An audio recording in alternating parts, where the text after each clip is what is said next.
से लगातार बढ़ते जा रहे हैं, जहां पर कंपनीज ये अजीबोगरीब तरीके अपना रही हैं कस्टमर्स को लूटने के और बेवकूफ बनाने के। ये सिर्फ किसी एक प्रोडक्ट या एक सर्विस की बात नहीं है, कंपनीज ये बड़े स्केल पर ऐसा कर रही हैं और सिस्टमैटिकली ऐसा कर रही हैं। स्मार्टफोन के ही उदाहरण से शुरू करते हैं। ये फोन जो आज हम सबके पास है, इस फोन की बैटरी 3 से 4 साल से ज्यादा टिकती नहीं है। 3-4 साल बाद बैटरी इतनी बेकार हो जाती है कि आपको मजबूर होना पड़ता है एक नया फोन खरीदने में। लेकिन सोचकर देखो, अगर इन्हीं फोन्स में बैटरीज को इस तरीके से बनाया जाता कि आसानी से खोलकर उन्हें रिप्लेस किया जा सके। एक टेक्नोलॉजिकल पर्सपेक्टिव से देखा जाए तो यह करना कोई मुश्किल चीज नहीं है। बहुत सारे इलेक्ट्रॉनिक अप्लायंसेस में बैटरीज ऐसी ही होती हैं कि उन्हें खोलकर निकाला जा सके और रिप्लेस किया जा सके। लेकिन इन स्मार्टफोन्स में जानबूझकर इस तरीके से बैटरी को सील किया जाता है कि वो नॉन रिप्लेसेबल बन जाए। ये कंपनीज हमें मजबूर करती हैं रेगुलरली नए फोन्स खरीदने पर। इस चीज को कहा जाता है प्लान्ड ऑब्सोलेसेंस।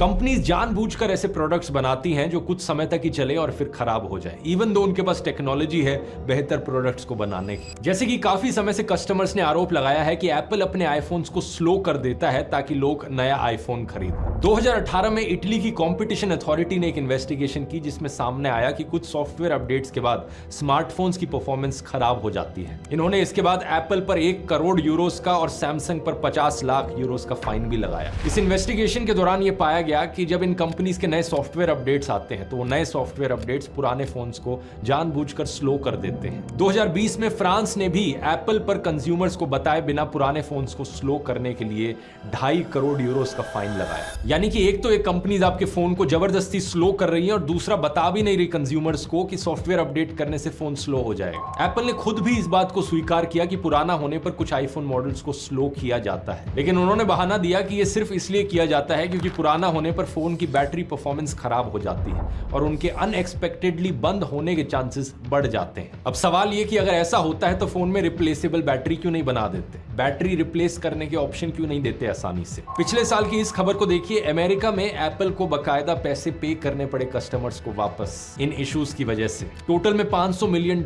का अमाउंट कस्टमर्स को वापस देना पड़ा। लेकिन ये प्लान्ड ऑब्सोलेसेंस कोई नया आइडिया नहीं है। लगभग 100 साल पहले लाइट बल्ब बनाने वाली कंपनियों ने भी अपनी कमाई बढ़ाने के लिए इसका इस्तेमाल किया था। पहले वो ऐसे बल्ब्स बनाया करते थे जो बहुत लंबे समय तक चलते थे, लेकिन इससे उनकी कमाई कम हो रही थी, इसलिए सभी कंपनियों ने कम चलने वाले बल्ब्स बनाने शुरू कर दिए। आज इसी की वजह से ही हमें देखने को मिलता है कई सारे इलेक्ट्रॉनिक अप्लायंसेस, चाहे फ्रिज हो, वॉशिंग मशीन हो, माइक्रोवेव हो, इनका लाइफ स्पैन सिर्फ 5 से 7 साल का रह गया है। कई केसेस में तो आज के दिन ये 3-4 सालों में ही चीजें खराब हो जाती हैं। लेकिन कभी अपने पेरेंट्स से पूछकर देखो, उनके जमाने में जो फ्रिजेस और वॉशिंग मशीन्स होती थी वो कितने सालों तक चलती थी। कंपनीज जानबूझकर सस्ते मटेरियल्स और ऐसे डिजाइन्स का इस्तेमाल कर रही हैं जिससे कि चीजें आसानी से टूटे और आप मजबूर हो जाओ चीजों को दोबारा खरीदने पर। इसका सोल्यूशन सिर्फ एक गवर्नमेंट लेवल पर ही आ सकता है। 2021 में यूरोपियन यूनियन ने राइट टू रिपेयर के रूल्स बनाए इसी चीज को काउंटर करने के लिए। इन रूल्स में कहा गया कि कंपनीज को कम से कम एक प्रोडक्ट बनाने के बाद 10 सालों तक उस प्रोडक्ट के रिप्लेसमेंट पार्ट्स रखने पड़ेंगे। इसके अलावा किसी भी प्रोडक्ट को खुद से रिपेयर करना आसान होना चाहिए। जो स्क्रूज उसमें इस्तेमाल किए जा रहे हैं, जो अलग अलग स्पेयर पार्ट्स उसमें इस्तेमाल किए जा रहे हैं,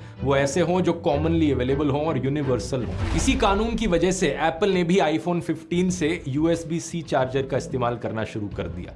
वही चार्जर जो एंड्रॉइड फोन्स पर भी इस्तेमाल किया जाता है कि एक यूनिवर्सल चार्जर होना चाहिए। इससे पहले एप्पल चार्जिंग के लिए लाइटनिंग कनेक्टर का इस्तेमाल करता था जो उन्होंने खुद बनाया था। तो अगर किसी की चार्जिंग केबल खराब हो जाए तो सिर्फ एप्पल से ही जाकर आप इस चार्जिंग केबल को खरीद सकते हो।